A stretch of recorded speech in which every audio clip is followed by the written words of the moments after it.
Hey guys, it's Kelsey. I'm back with another scrapbooking process video, and I feel like I could not do this month justice without scrapbooking a pool picture.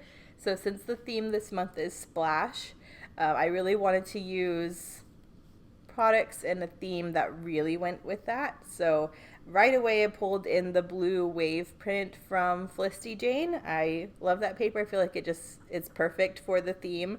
And I decided to use this scrap of yellow I had from an earlier page to create this yellow and blue color scheme. So I have two photos here, but I didn't want to do what I've been doing and just stick them together as two 4x6s. So I decided, since I had these frames I was trying to use this month, that I would pull one of those in to frame the photo, which I really like because I feel like I don't use frames as frames very often. I usually just incorporate them into my clusters because I really like the look that they give, but it was fun actually using it as a frame. It was different for me. So using this aqua polka dot frame to frame this picture of Marcus just being silly in the pool. We were laughing because the way the light refracts and all of that, his body just looks so like squatty. So I wanted to document that because he was being silly. So I'm just trimming this photo around the frame. I went ahead and popped a yellow die cut heart on the top there just to pull in that yellow, and now I'm going to create a little cluster in the bottom left hand corner with a scrap piece of this aqua fringe, the navy ampersand, and this little yellow week in review piece. And I really like the way all of that looks. I'm really trying to stick to this yellow aqua navy color scheme, so I'm trying to make sure as I build all of this that kind of seems balanced. And then I also had some navy fringe from a different Felicity Jane collection. I decided to go ahead and use that too. I think the scallop mimics the waves really nicely, and then I get that pop of navy down there because this is a predominantly aqua and yellow color scheme. I want the pops of navy where I can have them in each of the areas. So that's what I decided to do. There's also this yellow chipboard in the Freckled Fawn chipboard, so I wanted to pull that in. And then I'm pulling in one of the Freckled Fawn navy labels so I can do a little bit of journaling. I'm actually not going to title this because I feel like it's pretty self-explanatory. We're at the pool. But I will do a little bit of journaling on that label just to note. I ended up writing cooling off at mom's pool, so just so I know where we're at in the future. But I gutted most of that aqua since this yellow is going to be in front of it, so I'll have the aqua going forward, which I'm really happy about because I have some more pool pictures with Bennett that I'm going to be scrapbooking later this month. So I definitely wanted to save the wave paper. And then I'm inking everything in my Recollections dark blue ink just to pull in some more of that navy and that darker blue. And that's kind of how I'm starting this. I just love when I get to kind of stick to two colors because I was stressing out that last layout that was really multicolor. This is what I like to do, just pick two or three colors to play with. I just like how these look so much better when I can focus on just a couple. I'm going to get all of this inked and glued together. I already pulled in one of the 6x8 Freckled Fawn papers. That's this white paper with yellow and red grid on it, but it's a very subtle grid, so I feel like it doesn't pull away from the color scheme too much. But it has that yellow in it that will pull from the other yellow things I'm using.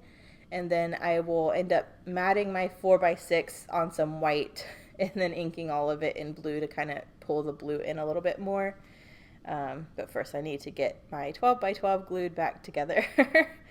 I don't know why I went through the process of gluing these pieces together because I'm going to mat them both on that black construction paper anyways. That's going to hold it together, but I wasn't thinking that far ahead at this point. So, and I also knew I wasn't going to use the stripe of the back of the diagonal, so I'm glad I'm using the yellow side. I'm not worried about not having this stripe on the back.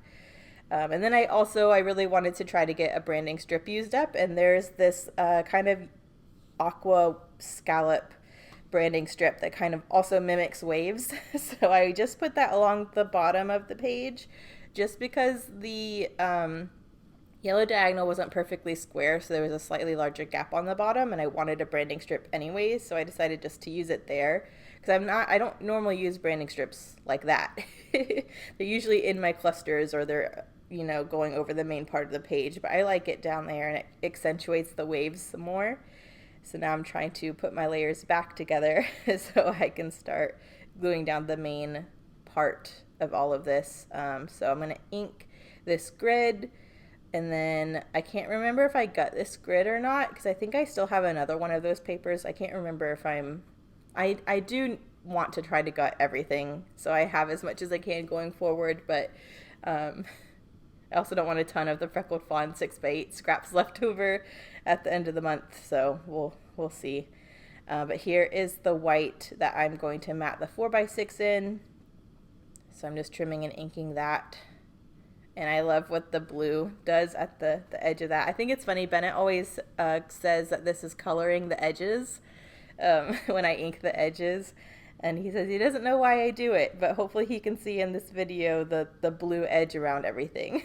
I think that looks cool than if it didn't have any. So I matted that, and then I'm going to mat it onto the grid. And then I will gut the yellow diagonal behind the grid paper. I know I for sure gut that. So, all right. Do I gut it? I don't think I got the grid one. No, I don't.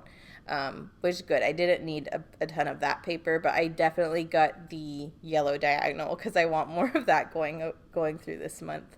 But you can kind of see while I'm trying to place everything, I'm going to go ahead and get this scallop down. I'm trimming a bit of it off because I want it to look like it's longer than it is, and it runs behind the whole photo because I want that pop of navy on the other side as well. So you just saw how I cheated a little bit to get that look.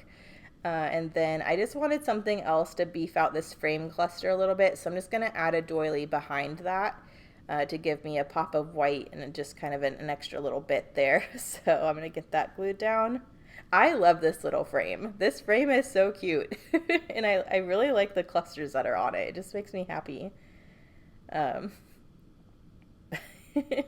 But I'm going to get that down. And then you can see where I have the chipboard yellow arrow at the top right of the page. I'm planning on that being a little mini cluster with my journaling. And then I already pulled out that Makes Me So Happy navy chipboard banner from the autumnal Freckled Fawn chipboard pack I pulled in this month. So I like having that pop of navy over there too. So that's the plan, to create my visual triangle. I kind of have this big cluster on the frame, my little cluster with the journaling, and then that little banner in the upper left-hand corner that I think kind of rounds out the navy. So I like that. I was trying to figure out where I should place this arrow on the label to give me enough room to journal, and I think this is just right. I'm going to just do my journaling cooling off at Mom's pool. I'm pretty sure this is the day that Marcus was power washing or pressure washing my mom's driveway. And it was summer, so it was really hot. And so our reward when he was done was to go to the pool. I'm pretty sure I was inside just hanging out with my mom in the air conditioning while Marcus was working. But it was nice to be able to hang out at the pool afterwards. And Marcus hadn't been to the pool in forever, so he was living his best, like, little kid life. But yeah, it was a lot of fun. So, gutted the yellow diagonal. Definitely want to have that for later in the month. And then now I'm trying to make sure I get my spacing right when I glue this all together. And this is where I decide, like, oh, instead of like fighting with these holes, I could just glue this all together on my backing and not have to worry about it. So that's what I decided to do. So I'm just going to use my wet glue and get all of this down. I don't do this if the paper is really thin, but I think I mentioned a couple videos ago that Freckled Fawn too, but Felicity Jane has really nice high quality paper, so I don't have to worry about seeing any buckling behind it with the wet glue. You don't see it because the paper's thick enough. So that was a really easy way just to get all of that stuck down, and then I decided to use the Dilutions London Blue ink spray as my splash for this one. I could not do anything else with the pool water. This matches the blue in the pool really, really well, even though it's not quite navy and it's not quite the aqua. But I think that was a fun color to include on this one. So thank you guys so much for watching, and I will see you in the next one. Bye.